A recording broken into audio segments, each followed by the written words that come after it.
Mga kabasketball, nag-champion na nga ang OKC Thunder. At congratulations sa lahat ng fans ng OKC dyan sa Pilipinas at maging nandito man kayo sa Amerika o saan man sa mundo. Well-deserved talaga nitong OKC Thunder ang kampyonatong yan. Talaga naman silang liyamado, umpisa pa lang ng playoffs, maging sa NBA Finals. Talagang malakas na koponan niya, kompletos Ricardos, batang-bata, napakahirap talunin. Napakaganda ng laban kanina at Indiana Pacers, munti ka nang maka-upset. Congrats din sa mga fans ng Indiana Pacers.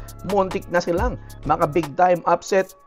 Nandun sila nung malaban sa first half, lamang pa nga sila yata ng 1 puntos, di ba? Pero ayun nga, Tyrese Haliburton sa kasamaang palad, ayun, ang tumapos ng kanilang kampanya dito. Dahil talagang mabigat na kawalan itong si Tyrese Haliburton. Lumalaban pa sila sa third quarter pero doon nga umalagwa, nawala na sila ng options sa kanilang opensa.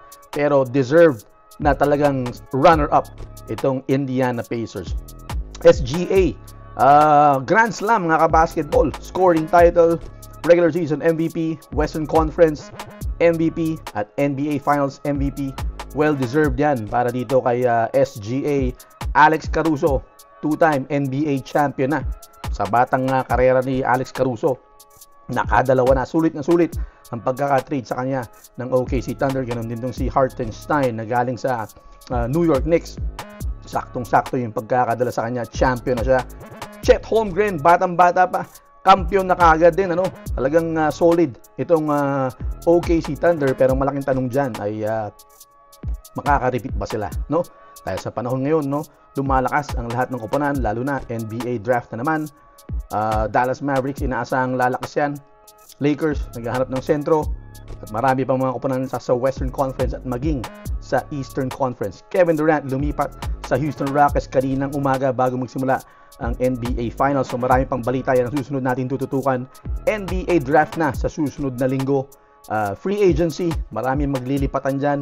Pero yun nga, ito na muna yung NBA Championship.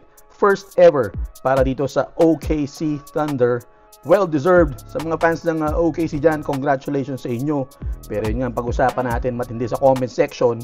Makaka-repeat ba itong OKC Thunder? Ang Boston hindi nagawa. Ang Denver Nuggets hindi nagawa. Warriors hindi nagawa. Ito na kaya. Dahil batang-bata itong OKC Thunder ngayon.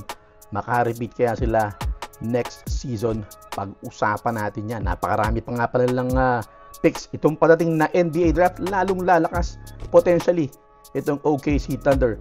Yan ang pag-usapan natin lahat sa comment section. Banat na!